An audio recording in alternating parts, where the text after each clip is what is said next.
Oh, and welcome to episode number 2 of Pierre the Chef, the show that dares you to ask the question, Pierre the Chef, what? And I want to say before we get any further, this is episode number 2, which means this is a series. This is the first series I've been involved with. I know it's not a big deal for you, Steve, because you got like 15 series or something, and your Stephen Stuffy videos are in the 6th season, something like that. Yeah, I just decided last year that they had seasons. So instead of having a playlist with like 120 videos, suddenly you have 6 seasons of like 25 each, which works out well. They broke it up by calendar year? Yes. Perfect. I know. Nice how that worked out. So I figured I would do the intro since you do a lot of these shows, and so you do a lot of the intros. So I figured I would make it easier for you, because I know that the person who does an atheist reads Christian apologetics book series is somebody who's clearly looking for an easy way out.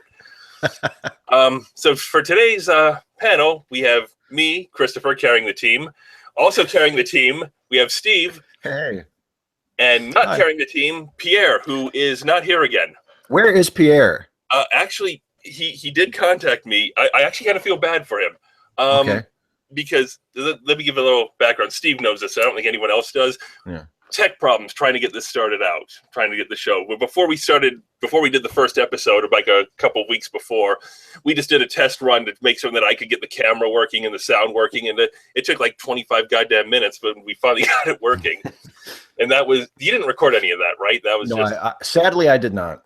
Okay, so that was episode number 0. So if this ever becomes big, haha, don't laugh too hard. And people say they have, episode 1. No, there is no, or episode 0. There is no episode 0. It's fraud. There was an unaired pilot that nobody saw. And because we didn't record it. Yes, exactly. And then when we were doing the first show, we hit the air about 20 minutes late because I was having problems again because everything had been working, but I generally use Firefox and something had updated and the plugins weren't working. And I eventually had to download Chrome, and that's how we got to the show. I downloaded a new browser, and bam. I figured maybe Google's browser would work well with Google's software, and, it did. Marginally. But yeah, well, my problems don't compare to Pierre's. The poor bastard. He accidentally downloaded Windows 10. He upgraded to Windows 10. Pierre. Yeah. So Pierre. it was ugly. He says, last I heard, he was thinking of just giving up on it completely on the computer. He figured the computer was probably beyond help.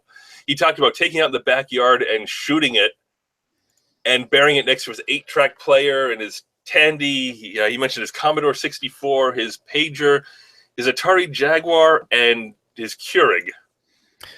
He's like an odd combination. At what point does it start to dawn on you that maybe it's you? I don't know. He said something about he's trying to do the downloading, do the upgrades, but the upgrader needed to be upgraded because it was an old version. So he's caught in that loop, and I don't know. I don't know what he's going to do. Well, I guess we'll just have to carry on without him. It's a little awkward that we're 2 shows in. It's 2 consecutive episodes where the person who we named the show after isn't here. Yeah, well, yeah. He has threatened violence against anyone who tells him get a Mac. Well. Because a lot of people seem to think that is all the tech support you need, and it's owning a Mac. Yeah. So that happened. So it's just the 2 of us again. So again, we did okay last time. Yeah, we got our minute and a half of actual discussion in, and then the rest of it was, we talked about, was it at Mystery Science Theater for most of the last, our outro was supposed to be like 5 minutes. It went for like 25, and we talked about that. And then we went off the air, and we continued talking for like another 40. Yeah, so, I don't think we can do that today. You have other things you're doing later today? Yeah, we have to finish up reasonably within the hour because I have other other internet celebrity duties to take care of. Okay, so where are we starting then? Well, we have some, I guess, sort of current events to talk about, which is the long overdue downfall of Bill O'Reilly. Yes, that's about 20 years overdue. Oh, Jesus. And we can talk about that. And then from there, we can segue into a slightly broader topic that is somewhat related to O'Reilly, which is how you handle people whose work you enjoy or who you admire in some way, who are incredibly problematic in one area of their life. Because in a way, that's sort of what happened with O'Reilly.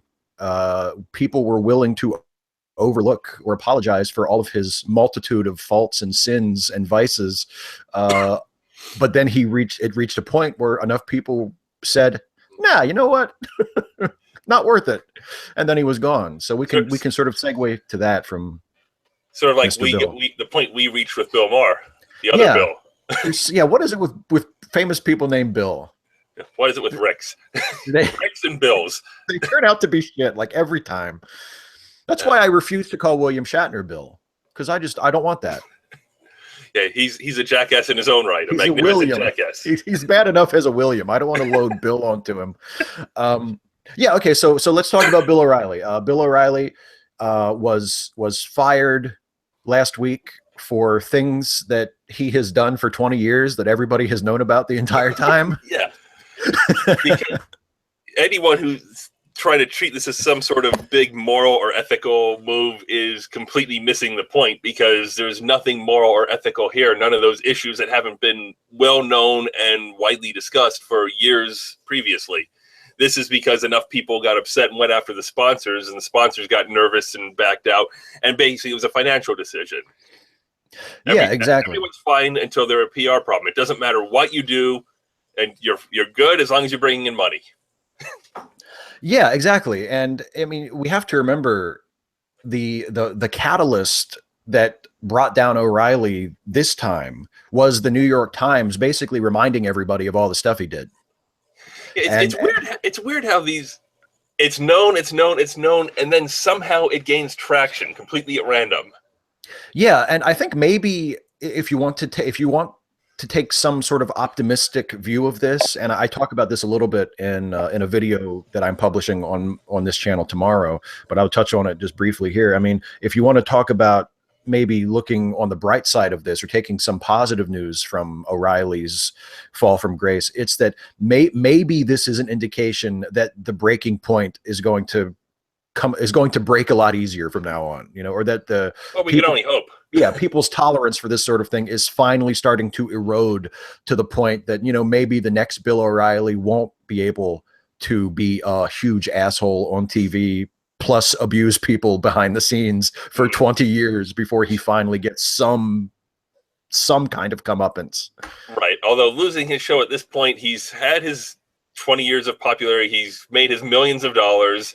As long as he has any sort of money sense whatsoever, he's set for life. If he never does another thing, and I don't think that his ego will allow that, but even if he does nothing else, if he went into seclusion and disappeared, he's still set for life. Yeah. Well, and it's not really a huge loss on his part. It's a great way to fail if you can manage it. Yeah, exactly. I did see right before we went on the air that he is going to continue his podcast. He has a podcast on his premium website. Oh, he's got something like this, only people have to pay for it. People have to pay for it. And I imagine I've never listened to it, but I'm guessing way more racism. I would imagine so. Just a guess. So he's going to continue doing that. And apparently the next episode of that comes out tomorrow. So I'm sure that'll be just hilarious. He'll be raging against all the pinheads who have made up the lies about him and costing his. Yeah. So I mean, maybe I don't know. Can we made his victory? They always do. Can we get his internet service provider to dump him now? Is that something we can do? Can we get his podcast host to get rid of him? But yeah, so he's still going to be present in some way, but as far as a high profile position on TV, that's pretty much over. Which and to that I say good. Oh, absolutely. Because I mean, yeah, it's a Pyrrhic victory in the sense that he's already won. Even if he had no media outlet whatsoever to go back to, even if he had no podcast or anything, he's still a millionaire. He's still going to live in luxury for the rest of his life. He still basically got away with all of the shit that he did. Yeah. And he can continue with the books with his name on it, the Killing series of books that he probably hasn't even read. Another thing we could say he has in common with William Shatner. My beloved William Shatner, who was that Conan he was on that time? Yes, a best-selling author who does not write books. The Conan story is that it was right after he published a book about Kirk coming back from the dead after his death in Generations, and Conan just asked him to sort of summarize the plot, and Shatner stumbled. He struggled remembering the name of the character, Captain Kirk. He like froze when he said Captain, and then Conan had to go, Kirk? And Shatner was like, he tried to cover for it, and just, yes, Captain Kirk. And then Conan interrupted him and held up the book and said, you haven't even read this, have you? And he supposedly wrote it. So yeah. Yeah, that's. I think that I would not be surprised if Bill O'Reilly had very little hand in the writing of the books that bear his name. No, I mean, I remember when because O'Reilly used to have a radio show, and I would listen to it once in a while if I was like, driving somewhere, because I used to have this habit of sort of hate listening to like conservative talk radio. You need to get a good rage on. That's why you spent a lot of time watching TBN back then too. Oh boy, and that was but nothing makes me angrier than having rich white people ask poor Social Security dependent old ladies for money. Oh boy. So, and O'Reilly, Bill O'Reilly too. Bill O'Reilly too. That was around the time when he had published, I guess it was his autobiography, and he titled it, in all humility, A Bold, Fresh Piece of Humanity. And he explained it by saying, oh, that's just, that's something that one of my teachers at Catholic school called me. And she meant it. It was like, exasperation. Like he had done something, that just made one of the nuns at the Catholic school really annoyed. And she said, Bill O'Reilly, you are a bold, fresh piece of humanity. It was meant to be one of those like quaint sort of quasi insults.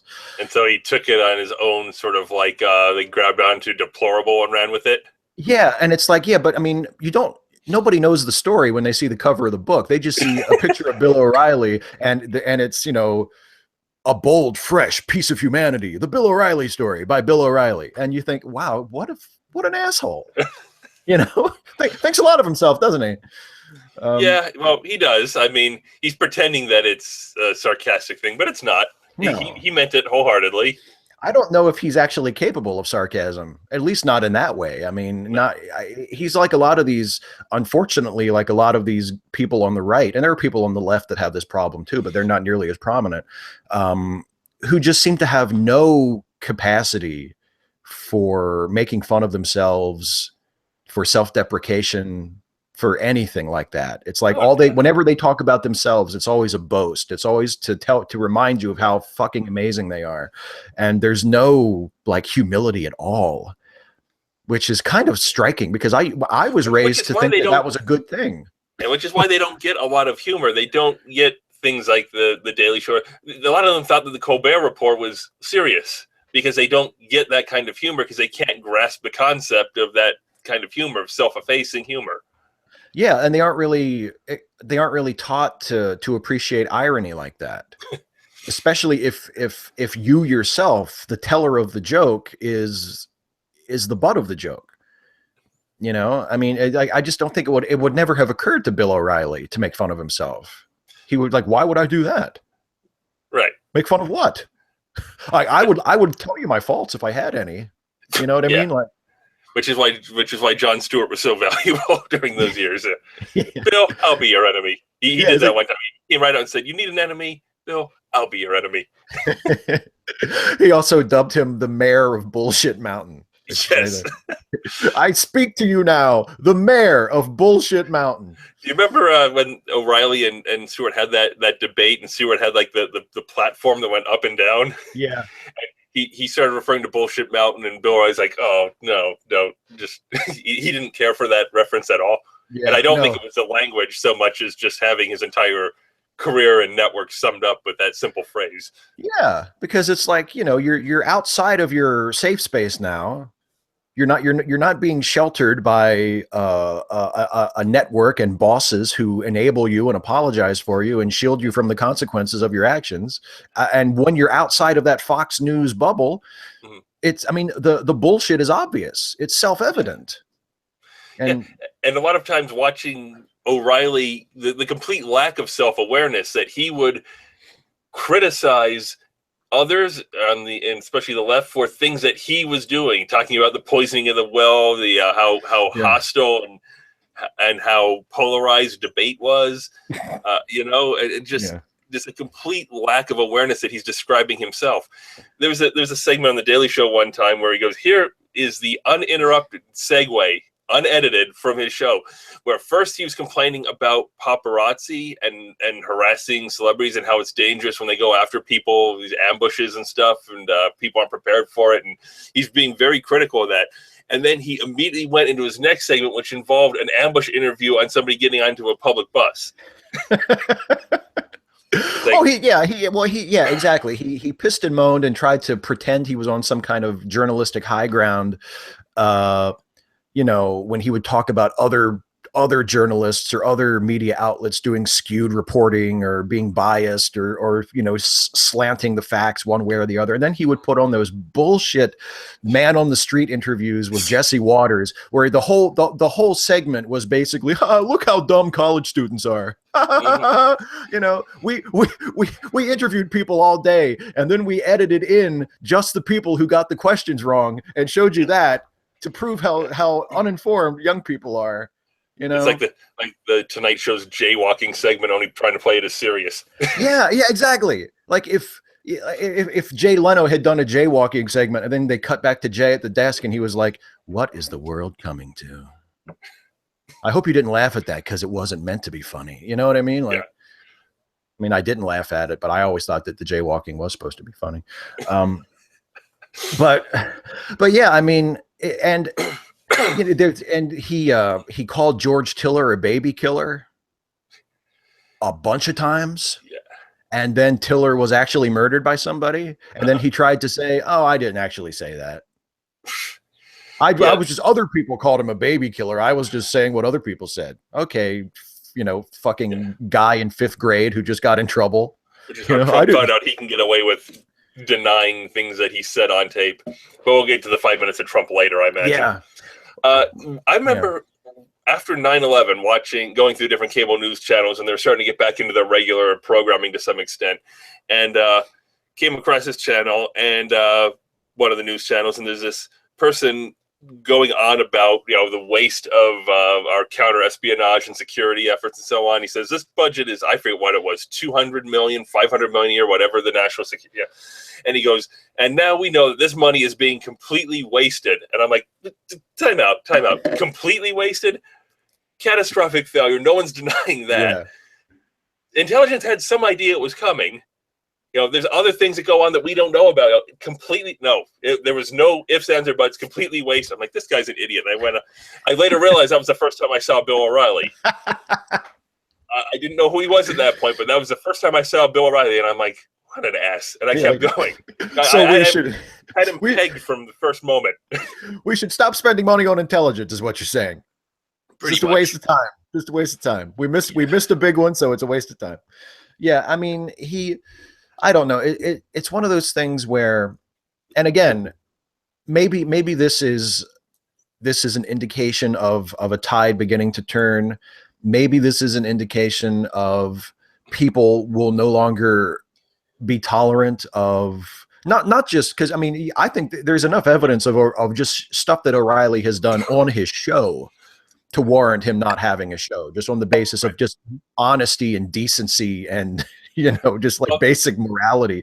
But although I don't think Fox News is learning anything, because they're moving Tucker Carlson, who's a huge lateral move there. Yeah, fuck him too. Exactly, he's a piece of garbage too. But the whole pile of racist white garbage at Fox News is pretty much bottomless. So, I mean, they're basically they lose Bill O'Reilly, they can plug in somebody who is essentially the same thing. And the same problem. They have a deep bench of racist pieces of garbage, right? And sexist and Islamophobic and xenophobic and every other, all of the things that the Republican Party has lately decided, instead of trying to hide, they're just going to say, no, those are our virtues. They have, yeah, there's plenty of other people they can plug in. And I mean, Fox News, I think is still a complete loss, and there's no reason for anybody to watch it other than just to see, you know, how angry you can get at the shit that they're doing. But yeah, I mean, it's only important to keep up with in the sense it gives you an insight into what's going on in the minds of the conservative side of things, and what they're going to be focusing on is suddenly important. And you can see, yeah, exactly. And so when you meet your more conservative family members at holiday dinners, you'll know why they're so angry, because you'll know what lies they have been told on TV. Remember when Ebola was big in the United States? It was a big problem, and then the election happened and it cured it. Yeah, that's weird, isn't it? Yeah, it just went away completely. The election also cured the whole Benghazi issue that suddenly went away the moment As soon as the election was over, it was what was that? Ben what? I don't recall. Yeah, we don't have a Mr. Ghazi here. Ben Gazzara, he's dead. Yeah. But yeah, he I mean, there's O'Reilly with all of his, you know, his history of sexual harassment, and also let's not forget domestic violence. Yeah. And you know, and it's sort of it's analogous to another famous Bill who was revealed to be a scumbag, Bill Cosby. Yeah, that's another one that's odd. It's one of the things where it's very odd that it was basically known, and then it was like, was it some random stand-up comedian on stage called it out, and all of a sudden it got traction, and bam, it was a big story. That's why I say maybe we can cross our fingers and say maybe this is a sign of the times that things are changing, because yeah, you're absolutely right. Bill Cosby's crimes were known to the wider media for years, and they were apparently especially well known in comedy circles. Like, lots of people knew, especially if you were a woman, like, don't hang out alone with Bill Cosby, because he has this reputation of doing these things. And yeah, Hannibal Buress was the comic who just threw it out there just as like he was doing a bit, and it was just sort of as a fuck you to Bill Cosby. He was talking about how Bill Cosby has this tendency to sort of lecture people, especially lecture other black folks, about how they need to act and how they need to dress and what they need to name their kids and all this fucking paternalistic shit.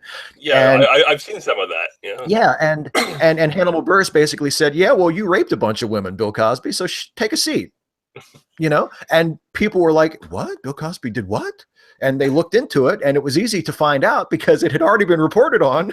Yeah, you know, and we just didn't care before. Maybe it's because it wasn't the media soft peddling things, where it's like, well, you know, alleged rape is alleged shooter, you know. Yeah, and Bill O'Reilly allegedly said this and that. Yeah, Bill O'Reilly allegedly sexually harassed someone on tape, which we played for you on the news, and you didn't seem to care. Donald Trump allegedly said that he could grab women by the pussy. Yeah, no, there's no allegedly about it here. This is fact. That's what happened. But the media, the trying to present the balanced picture, show both sides. Sometimes there aren't both sides of the issue. You see, like, the stuff like global warming, and you have like the same three people keep propping up saying no, it's not real, and then, you know, there's a bottomless well of people who are like, yeah, this is real. You know, it's just, but they present it as though it's in debate. They present things as though, well, we don't have all the facts in yet. Like, you've got enough facts. You know, that's one of the scars, I think, that Fox News in general, not just O'Reilly, but the entire network, has inflicted on our popular culture and our discourse, is creating to me the false perception that every argument has two equally valid sides. Yeah. And I just completely reject that. I mean, especially if it's like a scientific argument where you're like, oh, you know, is global warming happening or is it not? Well, all the evidence says that it is. So if you say that it's not, and you don't have any more evidence than this guy has, sit the fuck down. Because you're wrong until you come up with new evidence that says actually this guy's wrong. If you're just going to argue over the same shit, well, I'm sorry, that's been settled for the moment. Isn't that one of those running things they've said about people who insist that evolution isn't true? It's like, if you can disprove evolution, present your evidence for peer review, take home your Nobel Prize. Yes, exactly. But don't say let's teach the controversy when there's no controversy. If 98% of scientists say that a thing is true, I'm sorry, what's the controversy? And when you can see like actual videos of 100-mile cracks in glaciers forming and ice Yeah. shelves. I mean, that's not a sign that things are getting colder. No, and it extends beyond like uh, realms of simple fact into ideologies where we have this incredibly corrosive, dangerous idea that everything should be up for debate, and every group or every person with a position, no matter how dangerous or toxic, deserves an open platform to spew whatever they want to spew, and it's incumbent on all of us to just sit quietly and let them say their piece. And that's why we have these ridiculous arguments over, I don't know, should we invite the neo-Nazi to speak at the college campus? No, of course you shouldn't. What the fuck is wrong with you? It's not no. Let him get an apple crate and stand on a street corner and yell that shit if he wants to. Don't invite him onto your stage and give him a microphone. Fuck him. What the fuck is wrong with you? Exactly. And then they're going to say, well, I didn't, I'm advocating for the death of millions of people, but I didn't actually do it, so I'm fine. Yeah, well, it's that there's someone it took, I use that, it's like, yeah, I doxed her, but I didn't have any control of what happened from there. How was I supposed to know people would harass her if they could find her? Yeah, exactly. I had no prior knowledge that would indicate that would happen. That certainly never happened before. Well, it's like there's a great old saying about freedom of speech, and I think it might originate from Voltaire, but I'm not positive. And I don't agree with what you have to say, but I'll defend to the death your right to say it. Right. And that's a nice principle. That's great. But now it has become, and people have sort of tweaked it and made a meme out of it, where it says, I don't agree with genocide, but I'll defend to the death your right to promote and recruit for it.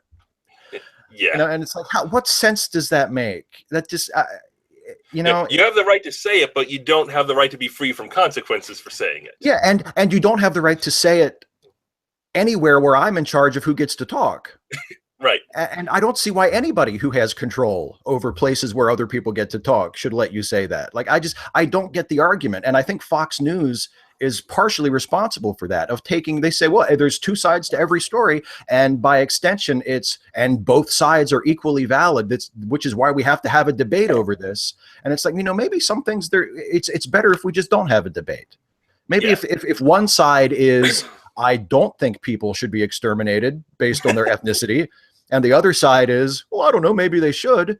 Maybe that's not a debate we should have. Maybe if one side is, I don't think police should be disproportionately being violent toward black folks. Maybe that's not a debate we should have. We're having a debate, Are black people human? What about women? Yeah, let's discuss. There are two sides to every story. Yeah, only one side is bullshit. And then there are the people who say, like, well, if it's a bad idea, then it'll fall on its own merits. Really? Is that how it works? That's so. Is that so? So I guess Hitler rose to power because at the time he had the best ideas. I mean, I don't get that argument. He was temporarily right. Yeah, exactly. It's the postmodern thing. He was correct in his particular historical locality. But no, I mean, that's man hypothesis. There's this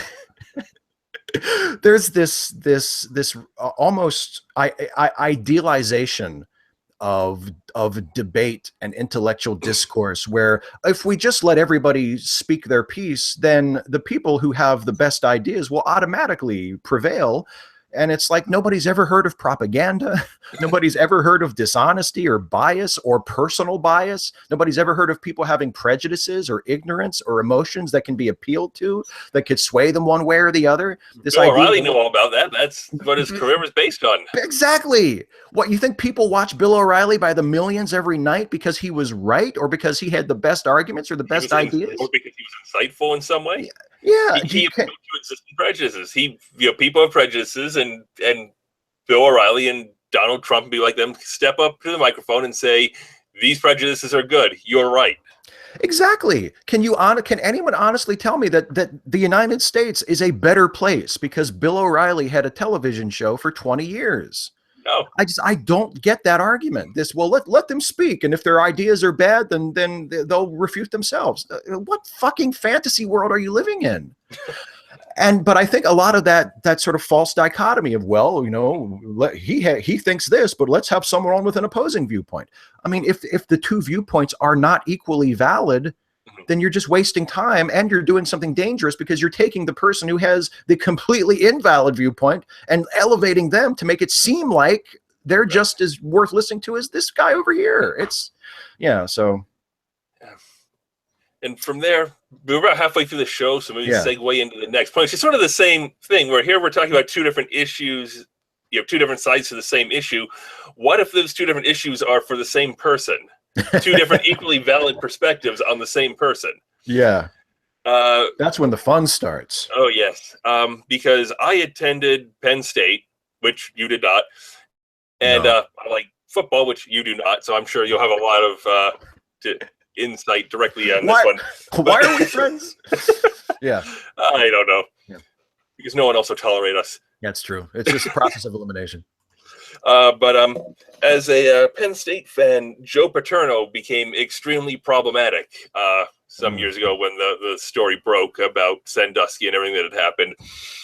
And I've spent it's been years, and I still go back and forth on this. I fear that sometimes I come off sounding like an apologist for him, which I don't mean to do, because obviously he screwed up. A lot of people screwed up, but he was definitely one of them, and he was probably the person in the best position to do something about it, and he didn't do nearly enough. Yeah. I know that there's a lot of fairly accurate frustration with how certain people are deified, especially sports coaches. A lot of the highest paid public officials or public employees, state employees in most states, are football or basketball coaches. And in Pennsylvania, Joe Paterno was the highest paid state employee. I think that Paterno was a bit different from a lot of them. And again, I'm not claiming I'm not biased here, but Joe Paterno, he really was that community. Most of the state universities are in the state capital. Florida State's in Tallahassee, Ohio State's in Columbus. Penn State's in the middle of goddamn nowhere. It's nowhere near Harrisburg. I've read when Paterno was early in his time as head coach, and Penn State football was slowly coming onto the map, but wasn't really well known yet. They were facing a big opponent. The opponent wanted to coming in, flew into Harrisburg and asked for directions to where the school was, and were met with open laughter. They had they had to rent a whole bunch of buses, 2.5 hours through mountains, and here's this campus in the middle of Amish cow fields and cow pasture and cornfields and Amish farms. And Penn State was really, no one knew where it was. No one knew what it was. It was just sort of there.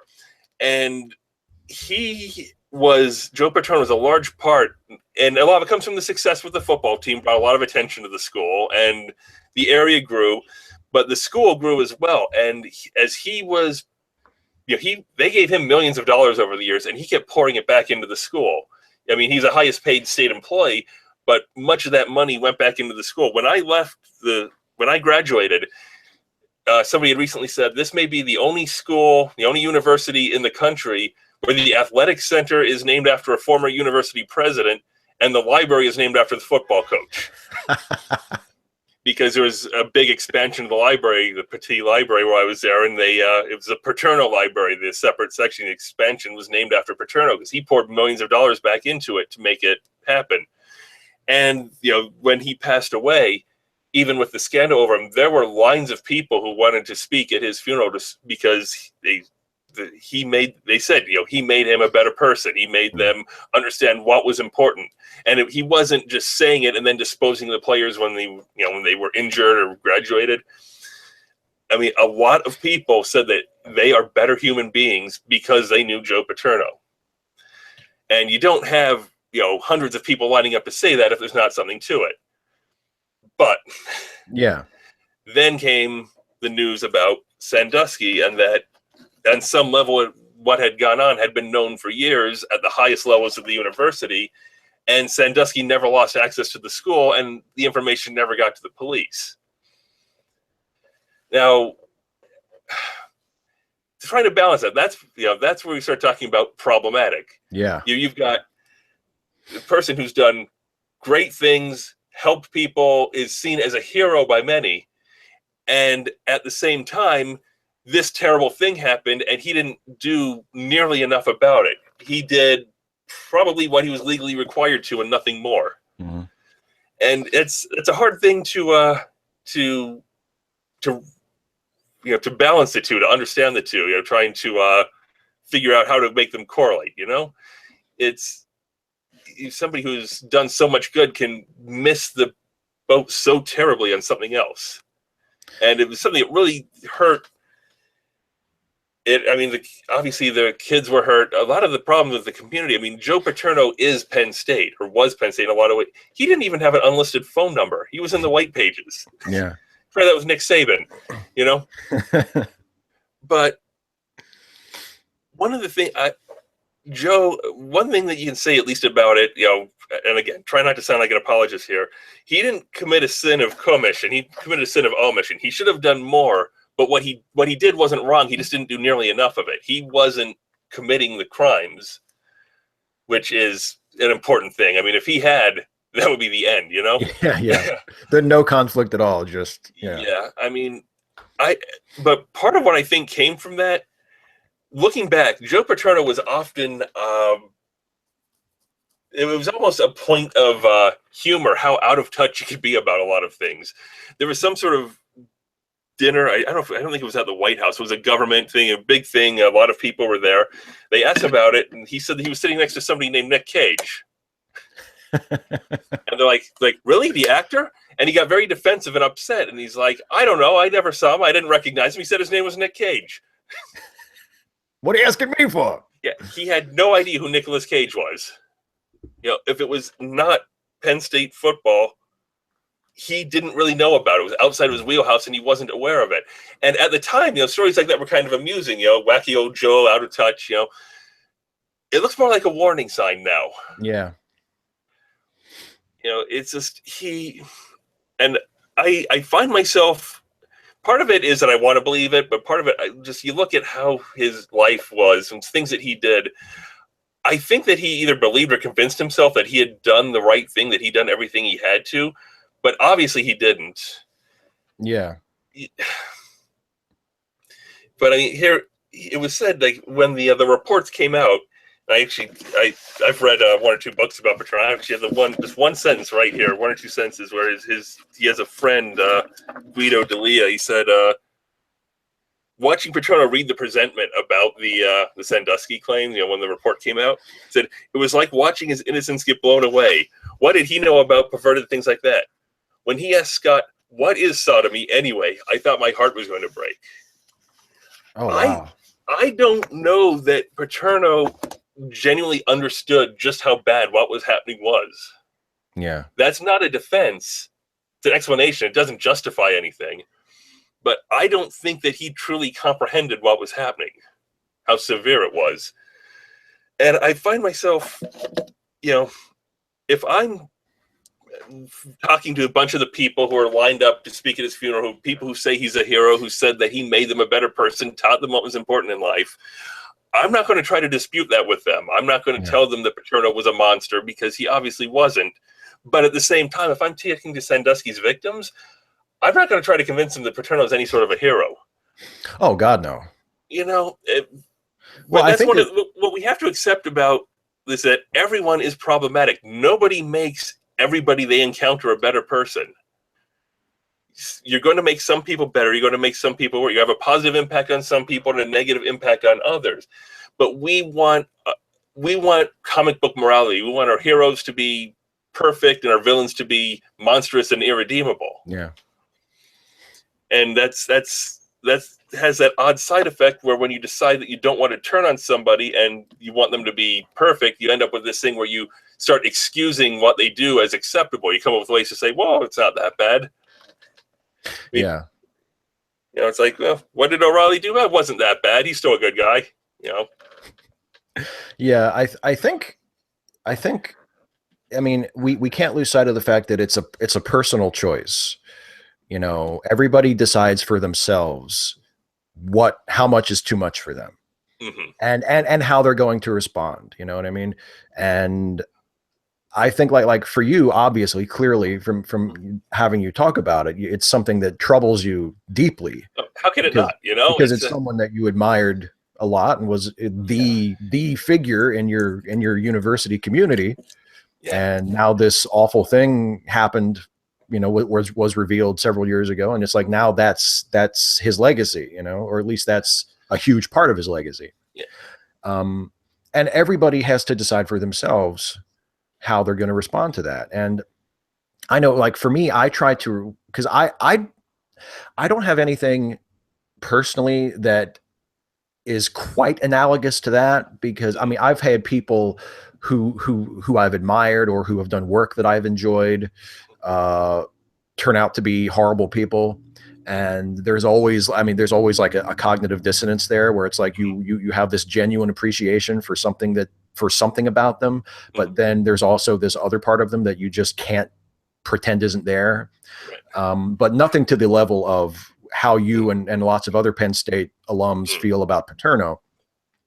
But yeah, it's like you said, if you know how you feel about him privately, the struggle that you have, that you completely are horrified by his role in the Sandusky business, but at the same time, you can't let go of all the actual good that he did. And that's you.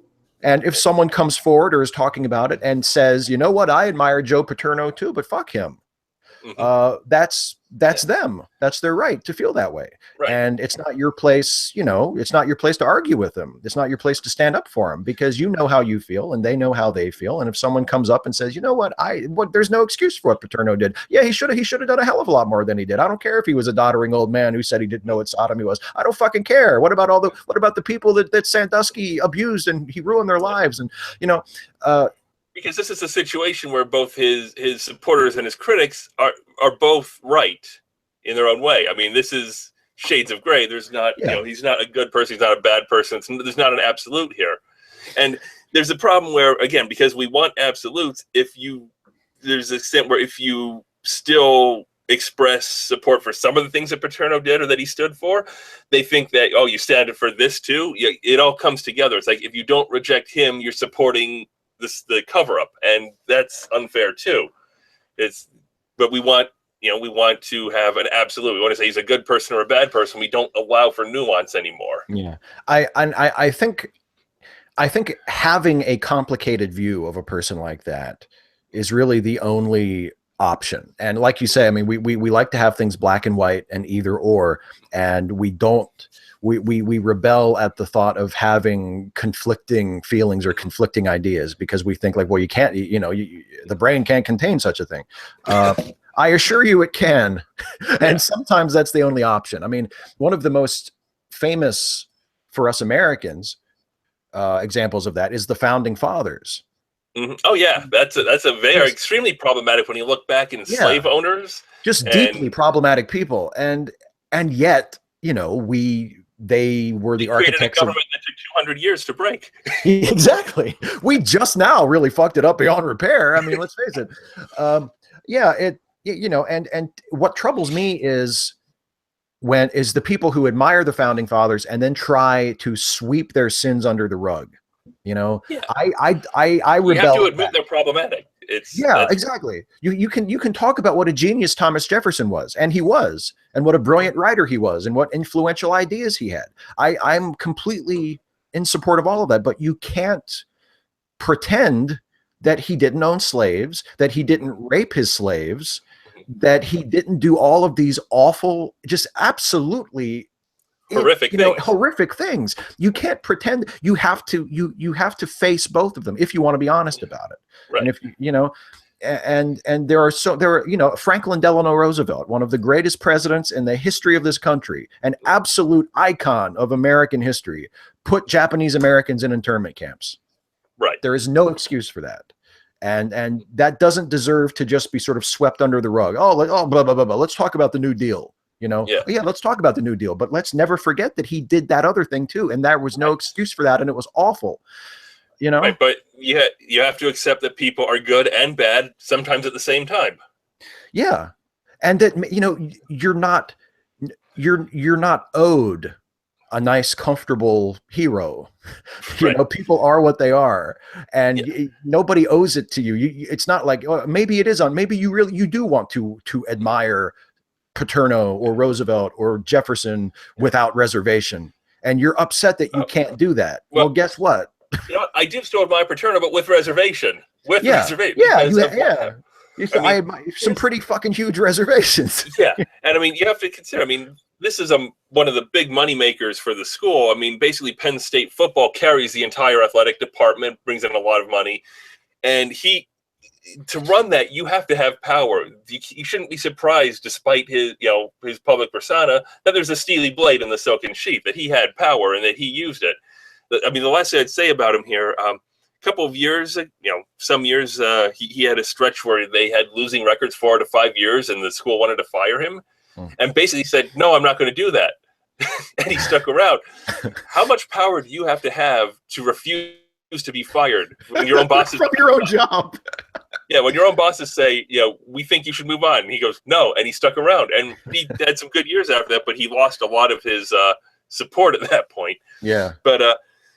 The analogy that I had used at the time when the story first broke was in 2005, I believe it was.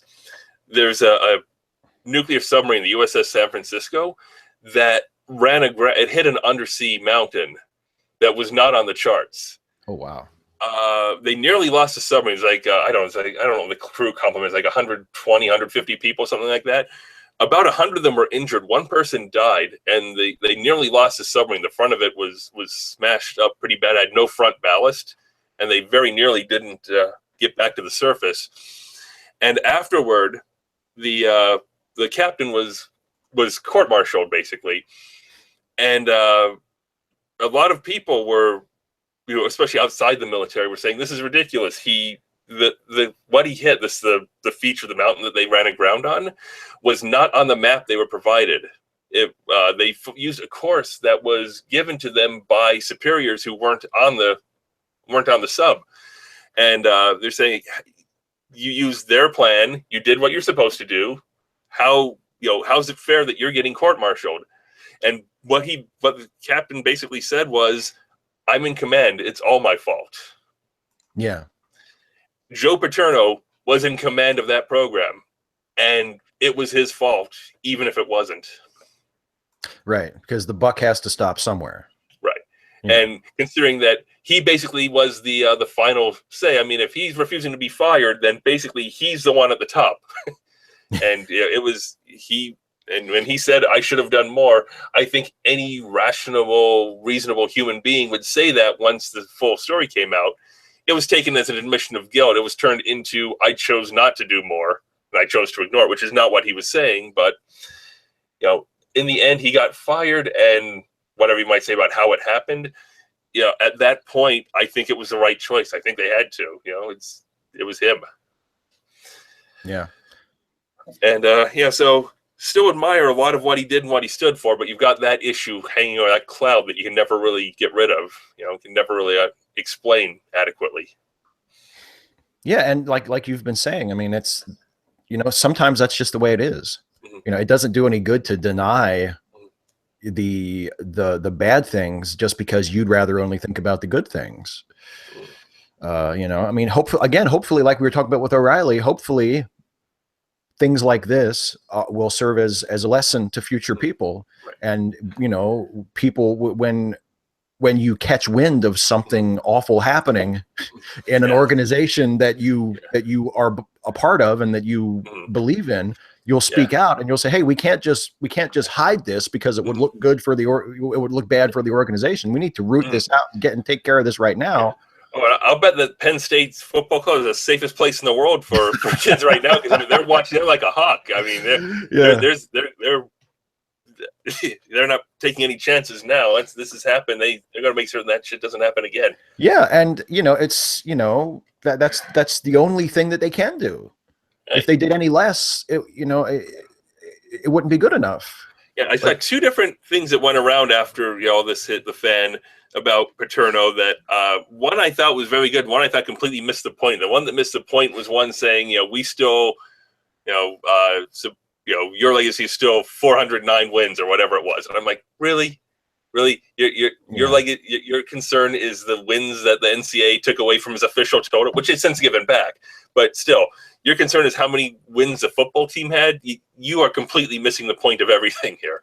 Yeah, the one that I supported, the one that I liked was the one where I was saying how he really helped build the community. It was in large part because of him, and it was one that says, "We are because you were," which is I think a much more reasonable look at it, that acknowledging that what he did for the community without making it about the football team. Yeah, because it's, I mean, hey, I love baseball, but I mean, if it turned out that Cal Ripken Jr. had been the kingpin of a child prostitution ring, I wouldn't be like, yeah, but he's still the Iron Man. Yeah. It's not that important anymore, really. When David Bowie died, there was a lot that was said about him and specifically his relations with somebody who was underage at the time. Were you comfortable with the description of him as a rapist? I would not have said that. I would not have called him that, but I have people who I know and trust and respect their opinions who said that. Yeah. And again, it's one of those situations where it's like, it's not my place to try and argue. I mean, if you see what the story of Bowie having sex with an underage person in the 70s, and you say, you know what, I don't care about his music at that point, and I don't care about if he thought of it as something other than what it was. I don't care. He took advantage of a young person, and to hell with him. I completely respect that. I'm not going to argue with you about that. I think you have every right to feel that way, and I feel pretty fucking icky about it too. Right. I remember thinking something, well, if you're going to reject all of his music because of this, from where I'm standing, that seems like a bit of an overreaction, but not everyone is standing where I'm standing. Exactly. A very different approach. I still have, without brushing aside the moral issue, I still have some problem with the term rapist being used, simply because rape is, when you use the term rape, you have a pretty clear indication of what happened. And it's not this, not what Bowie did. Because I don't think that rape should necessarily be a term that you can apply to a mutually consensual act. Well, but then I guess you have to get into the definition of consent. Like, would she have been? No, and I understand. Yeah, I mean, the term statutory rape makes perfect sense where it came from. There's an age below which you can't, you aren't considered legally capable of making choices of a certain level. So there's a statute passed for that. And so if you have sex with a person who's under that age, by statute, they're not old enough to consent. Since there's not consent, it's rape. The term makes sense where it came from. But if it had a different, if it wasn't called statutory rape, if the term was cradle robbing, say, if that was the name of the crime, and the whimsically named crime, but it was a differently named crime, and when Bowie died, say, well, he's a cradle robber, and you'd still have the moral judgment, and you'd still have the, you could still reject based on that, but the term rapist wouldn't come into it. Yeah, I don't know. I mean, I'm not really. I don't know this. If you accuse somebody of being a rapist, and the first question shouldn't legitimately be, was it consensual? I have a problem with that. That question should already be answered if you're making the charge in the first place, right? Especially because the statutes vary from place to place. Yeah, it could have been a crime in one place and not a crime in another, and that's not, that's kind of a thin line, I think, to accuse somebody of being a rapist. It doesn't change the fact that he's problematic. It doesn't change the fact that should never have happened. Well, and I feel like I'm quibbling terms here a little bit, but at the same time, well, the thing that I think about with the Bowie thing, because I remember when he died, and the overwhelming outpouring was of grief and support and appreciation. And then there were people who were saying, we shouldn't be appreciating him. We shouldn't be celebrating him because of this thing that he did I think it was in the 70s.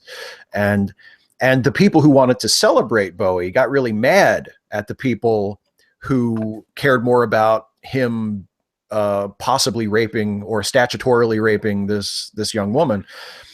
And I don't trying know. to brush aside the crime because you like the art, which is not reasonable either. Yeah, exactly. My reaction is, but they don't owe that to you.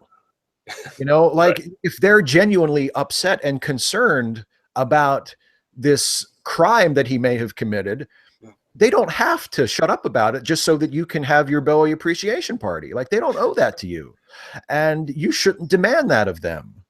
And what the fuck do you care anyway? If David Bowie died and you were a huge Bowie fan and you said, you know what, God, this is terrible, I'm going to go listen to Ziggy Stardust. Yeah, what the fuck do you care if somebody else has a different view? Who cares? Yeah. Don't be the person going up to Sandusky's victims and saying, Paterno was a great man, damn it. Yeah. No. It's not your fucking business. If you feel one way about it and they feel another way about it, and they want to speak out about it, appreciation of art is not fact. It's not incontrovertible. Other people are going to look at it differently. Yeah, that's something that I just don't, and if someone is more troubled by the sins of a person that you admire than you are, it's not your job to either try to silence them or to convince them otherwise. And they don't owe you a nice, quiet space to just appreciate. I mean, unless they're especially when what they're saying is fact. Yeah, and unless they're like, I mean, look, if someone's like invading your space, if it's like your Facebook wall and someone just keeps trying to come in and pick a fight with you, okay, fine, mute them or block them or whatever. But they're still allowed to say something. Like they can go on their Facebook or their blog or their YouTube channel. They can talk about what a prick David Bowie is all day long. They don't owe it to you to not talk about it because it makes you uncomfortable. But yeah, I mean, but the theme is everybody's problematic. Some folks more problematic than others. Yes. But yeah, there's no such thing as like someone. There's no one who's morally pure. No, we all draw our own lines. We all make our own determinations as to what is too much for us. And to an extent, those lines are arbitrary, but that means that you can't get upset at other people for drawing them somewhere else. Yeah, exactly. Respect where other people draw their line. If someone wants to say, I don't give a fuck if the founding fathers did write the Constitution. Fuck them. Okay. That's. I mean, I kind of get that. Yeah. It's you look at a good person did a bad thing or bad people did a good thing. Yeah. That's how you want to look at it. Yeah, and like I'm told that Hitler liked dogs. I don't care. Against hunting. Yeah, I don't care. Fuck Hitler. If Hitler was crossing the street, I'd run him over with my car. I don't care. Fuck him. If there's a hell, I hope he's there. The fact that he loved dogs and was against hunting is completely irrelevant to me. Yeah. But people get very upset when you mention that because they don't want someone seen as the definition of evil being humanized in any way. Yeah, well, because then he's one of us, and then we have to face the fact that he wasn't an alien invader. That the most evil person who ever lived was one of us. Anyway, let's talk about Donald Trump for 5 minutes. Yeah, I was going to say. I was thinking we're running low on time. Do we have time for the 5 minutes of Trump? Man, let's do the 5 minutes of Trump, and then let's talk about one more thing for 5 more minutes, and then let's end it. That'll be good. Okay. Do we have a clock yet? Not on screen, unfortunately. Not on screen. I will have to give audio updates. Okay, we are not going to. Pierre is not providing that service, so that was nothing that we can blame on him because we never asked him to come up with an on-screen clock. That's our own fault. Well, you know what? If we had asked him, it'd probably be our fault anyway because we're asking somebody who's proving not to be very reliable on this. Well, you know what? From now on, we should ask Pierre to provide the clock. So if he doesn't show up next week, then we can just blame him. And if he does show up, we'll have a nice clock. You have a chroma key background. You can put like a little thing in the corner. I know. I should. It's complicated. I'm sure it is. I should. I'll work something out. You know more about this than I do. I mean, you're the one who's running this and has a green screen, and I just have bookshelf behind me.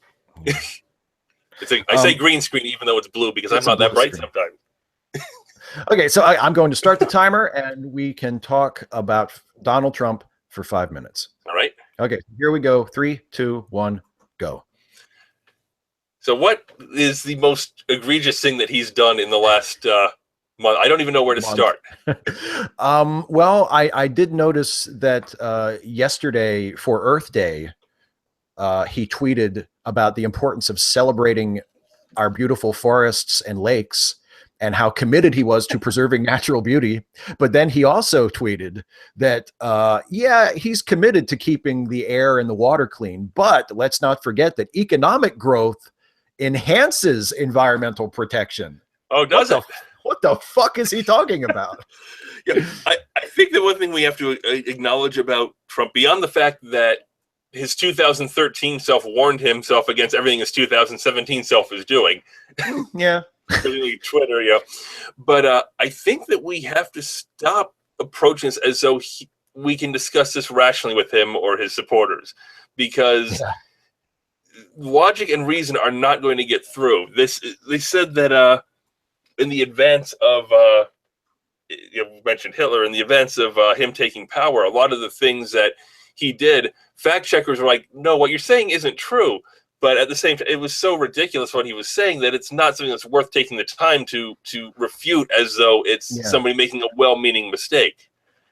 You know, this is somebody who knows that what he's spewing is not true, and pointing out, that's not true. That's not going to get you anywhere. Yeah, you can't correct his facts because he doesn't care. Right. And he'll just say, never mind. Like you can. He's perfectly capable of brushing off what he said at the beginning of the sentence by the time he gets to the end of it. Yeah, exactly. How can you correct someone's facts if they don't even care? Yeah. It's like, oh, yeah, I know I said it. I know it wasn't true. Fuck you. I mean, and the amount of money he's blowing on golf at his own. Oh my God. I honestly, I don't think it'll happen, but I would really appreciate it if once this administration is over, they sue to get back the money that he's given himself. Yes, because exactly. Isn't there? I mean, they made Jimmy Carter sell a peanut farm before he took, for fear that he would try to profit from it. Now, I mean, isn't there? Was it the emolument? What's the word? Emoluments clause? Yeah, the emoluments clause that he's not allowed to profit off of his position.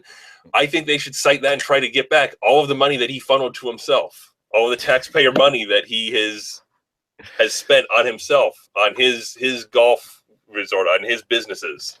I don't know that it's going to happen, but I think it should.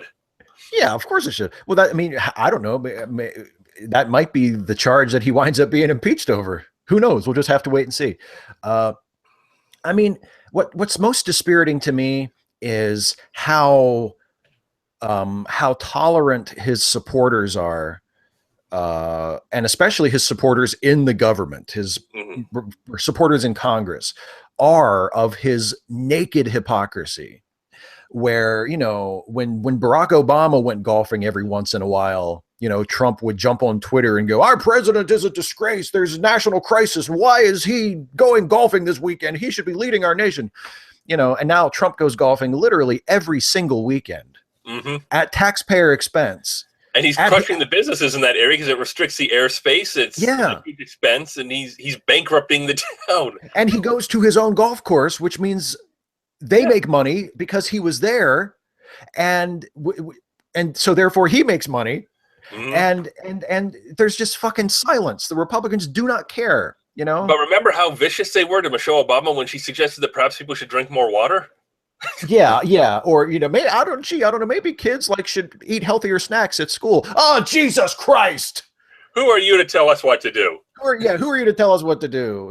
Or, oh my God, when the Obamas would take a vacation, why do we have to pay to fly them to Hawaii? The amount of money that the Obamas and the Biden family spent on travel and vacations, I believe at the rate that this administration is going, they're going to hit it in, I think, about 6 to 8 months into the first term. Yeah. So, hey, let's impeach him before then. Yeah. So it's less expensive. I would like to see him gone before the 2 years are up so that Pence it counts as one of his 2 terms. Yes. And give Pence a chance to rack up a shitty record of his own for us to run against, Right. Exactly. So how many minutes in are we? We're almost done. We almost? Oh, hang on. Or can we just say, done. Oh, good. We're done. Wave off the last few seconds, and in fact, we don't have to because. All right, that's it for Trump.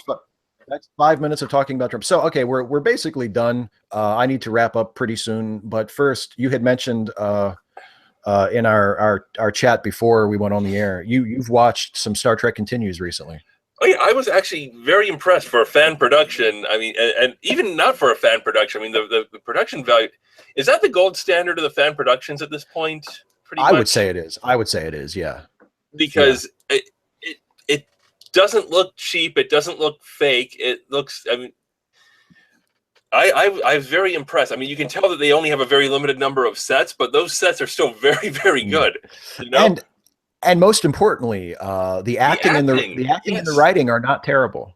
Right, because I've seen you see fan productions and the acting. It's like you just drag the guy off the street and he hasn't read the script yet. And he's doing the shot, and the acting is actually really good. I mean, Larry Nemecek has done some good writing, but he didn't make a very good McCoy, and they replaced him with somebody who is just fantastic. Really good, yeah. Well, and the acting is good enough, is strong enough that they can write the show in a way that makes demands on the actors. Right. So you can write a story that's like an emotionally intense story for Kirk or for Spock or for Scotty or for whoever, and it'll play because the actors are good enough that they can handle that. Yeah, they can carry it. Yeah. They're not trying to make it up with just throw some special effects in and you raise your voice and so it's emotional. I mean, they actually act the scene. I was really impressed with what was the second episode with the Orion with Lou Ferrigno. Lulani, yeah. When he has his confrontation, yelling at back and forth, and they get madder and madder, and they're escalating. They both start yelling at each other, and it played. It wasn't just he's getting louder. It's like he's actually getting angry. Yeah, exactly. And then they do the weird Star Trek fight where you run at a person, go at him feet first. My favorite moment from all of the episodes so far, and I think it's my favorite episode that they've done so far, is I think it was the 7th episode, Come Not Between the Dragons, about there was like the alien that took refuge.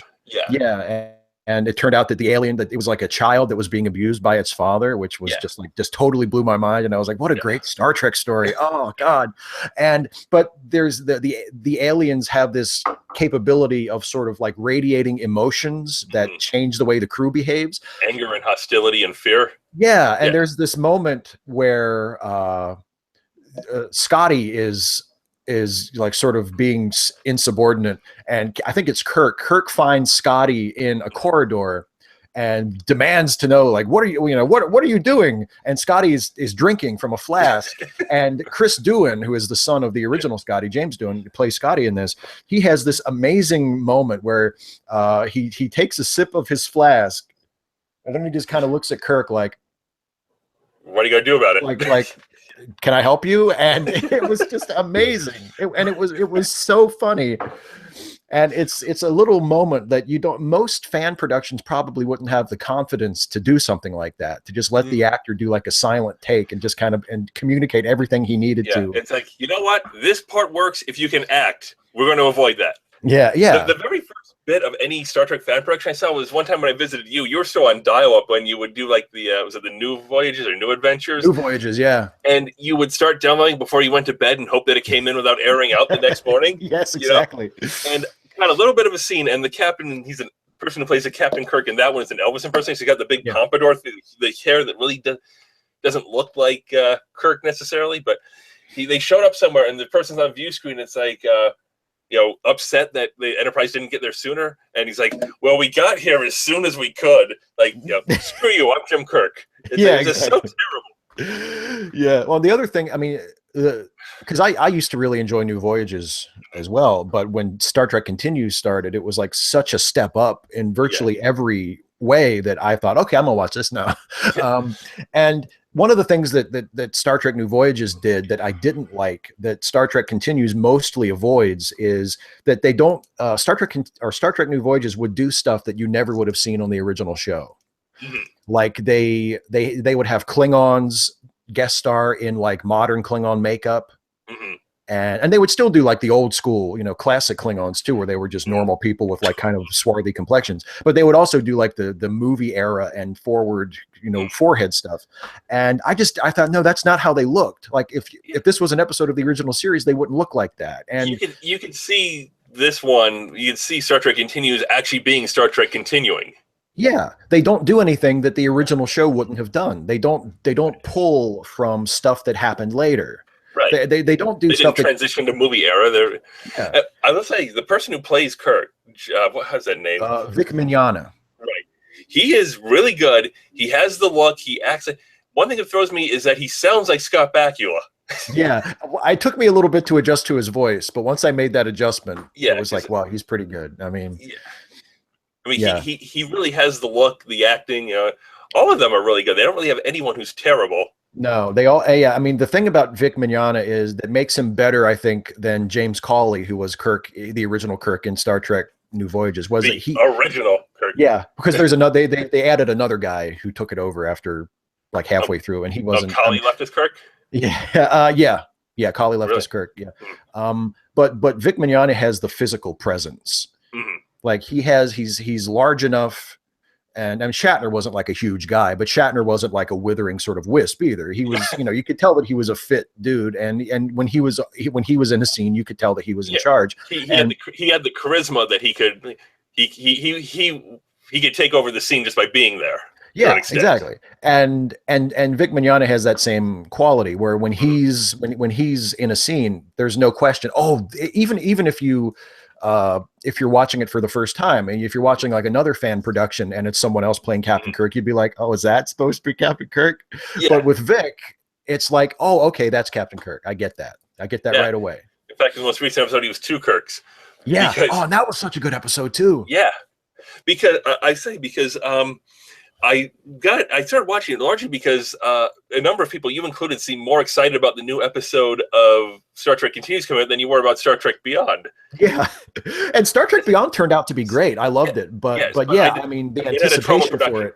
Yeah, but I decided, you know what, Star Trek Continues. All right, I'll give it a shot. I watched the first episode. I'm like, and that wasn't bad. And I watched this, and I'm like, okay. And I was like watching one just about every day, and then on a Friday night, I watched the last three back to back. Yeah. Because it's just that good. Yeah, it is. I mean, the only little tiny quibble that I have, and it's so inconsequential that I hesitate to even mention it, but they've done sequels to old episodes 3 times now, and I kind of wish they would get away from that because apparently they're I don't know if they've worked out a deal with Paramount or if they've just decided to say the hell with it, but they're going to do a total of 11 episodes, and then that'll be it. I think I don't know if they have an agreement or not. I think what they did was they got it set up that they're going to do the episodes that they had the funding for at the time the new guidelines came down because they were committed to it before. Yeah, and they want to do 13. They're going to stop at 11 rather than risk incurring the wrath of Paramount or Viacom or whoever. Yeah, which is great for me because I thought when the new rules came down for fan films, I assumed that was it. I assumed, okay, well, we'll get 7 episodes and that'll be it. But they've done sequels to previous Star Trek episodes 3 times now, and they've all been pretty good episodes. I mean, none of it has been bad, but I feel like they should get away from that because that's the only time where they feel kind of fan filmy. Where it's like, it feels kind of fan fiction-y, like, oh, let's see what else is going on in the mirror universe. It's like, I don't know if the original show would have done that because the original show didn't really revisit stuff very often. Yeah, they didn't need to do. It wasn't a bad episode, but it really struck me as being completely unnecessary.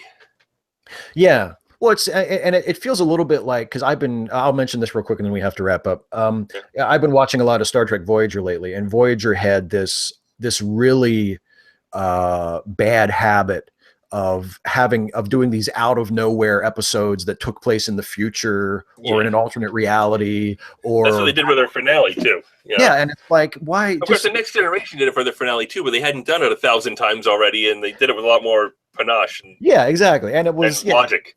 Yeah, and and it's like, God, do you hate your own show that much? Like, do you have to keep doing episodes that have nothing to do with the central premise of the show? Because once in a while it's okay, but if you keep going back to that, over and over again. So I hope that for the remaining, I guess 4 episodes that they have left to do, that they move away from doing sequels to classic Star Trek and just do their own thing a little bit more, because it's such a cool show. Right.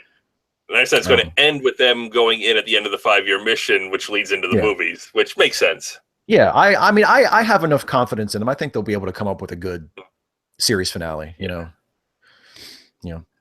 All right. Well, let's call this one a wrap, shall we? Because Yeah, I I think we kept stuff. it a little bit more under control this time. Yes. We did the 5 minutes of Trump, and we got done with that about 10 minutes ago, so that we didn't go too long here. Yeah. We talked about Bill O'Reilly so damn much. That was it. We should have cut the O'Reilly stuff. Yeah, we'll fix that in post. Yeah, I'll chop like half of this out. Nobody will. No, I'm not going to edit it at all. I don't think we need to. No, it's fine. Well, so I will just say to everybody watching, both our live viewers and anybody who happens to catch this in the recorded version, thank you for watching. Yes, thank you. Hopefully Pierre is here next time. We can only hope. I mean, if we made the time, why the fuck can't? I mean, you solved your computer issues.